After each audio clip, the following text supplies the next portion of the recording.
வணக்கம்.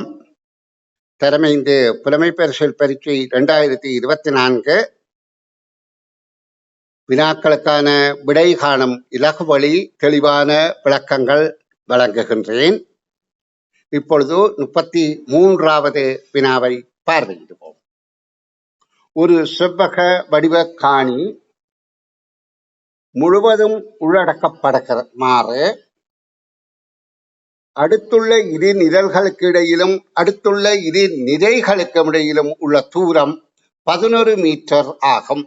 செவ்வகம் என்றால் எங்களுக்கு உடனடியாக தெரியும், 2 அகல பக்கமும் 2 நீள பக்கமும் இருப்பதுதான் செவ்வகம். அப்ப 2 அகல பக்கம் இருக்கணும், 2 நீளப்பக்கம் இருக்கணும் செவ்வக காணி. அதில் சொல்லப்படுகின்றது, இது நிழல்களுக்கு இடையில நிழல் 2 இப்படி இருப்பது, 2 நிறைகளுக்கு முடியுது இப்படியாக நிறை இருக்கும். இந்த நிறைகளுக்கு இடையில இருக்கிற இடைவெளி 3 மீட்டர், அதாவது 3 மீட்டர் என்று சொல்லப்படுகின்றது. இதுல மொத்தம் 35 மரங்கள் நடப்படுகின்றது. 3 மீட்டர் இடைவெளியில 35 மரங்கள் இந்த காணிக்குள்ள நடப்பட்டு உள்ளன. அவை நடப்பட்டிருக்கும் எல்லையில் இருந்து காணியின் எல்லை வரை, இந்த காணியின் நடப்பட்டிருக்கிற எல்லையில இருந்து காணியின் எல்லை வரை, அதாவது காணியின் எல்லை இதுவரை ஒரு 2 மீட்டர் அகலமுள்ள பாதை சுற்றி வரை இருக்கின்றது என்று சொல்லப்படுகின்றது. அப்ப மிக கவனமாக பார்த்துக் கொள்ளுங்க. 2 மீட்டர் அகலமுள்ள பாதை இங்கே இருக்கின்றது. இப்ப இதுக்கு பிரயோகிக்கப்படுகின்றது, காணியை சுற்றி உள்ளது காணியின் அகலம் யாது?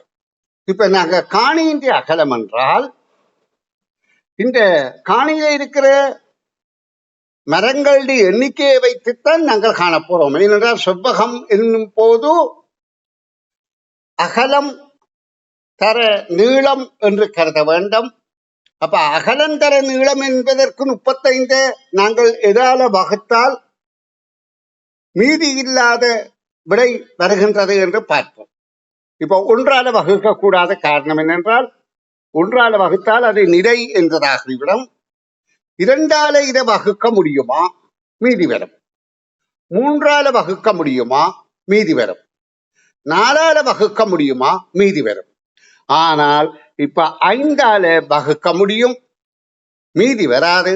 7 5 35. அப்ப அகலப்பாங்கான பகுதியில அந்த காணியில 5 மரங்களும், நீளப்பாங்கிலே அதே அளவில் 7 மரங்களும் இருக்கும் என்பதை எங்களுக்கு தெளிவாக்கிவிட்டது. இதை வைத்துக் கொண்டுதான் நாங்கள் இப்ப காணியின் சுற்றளவை கணிக்கப் போகின்றோம். காணியின் சுற்றளவு இதுல, அதாவது அகலப்பாங்காக காணியின் சுற்றளவில் அகல பக்கம்தான் கேட்கப்படுகிறது. அகலப்பாங்காக இந்த காணியின் 4 இடைவெளி இருக்கின்றது. ஒரு இடைவெளி 3 என்றால் 4 தர 3 12 மீட்டர் அது அகலப்பாங்காக இருக்கும், காணியின் அகலப்பாங்கு. ஆனா இங்க விடை அப்படி இல்லை.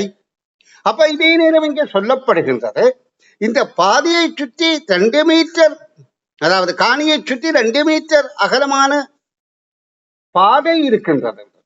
அப்ப இந்த பாதையையும் சேர்ப்போமாக இருந்தால், 2 பக்கம் அகலப்பாங்கு என்றால் இப்படி 2 பக்கம் சேர்ப்போமாக இருந்தால் 2 2 4ஐயும் சேர்க்கின்ற போது, 12ஓட 4 சேர்க்கின்ற போது 16 மீட்டர் என்ற விடைதான் பொருத்தமாக இருக்கின்றது.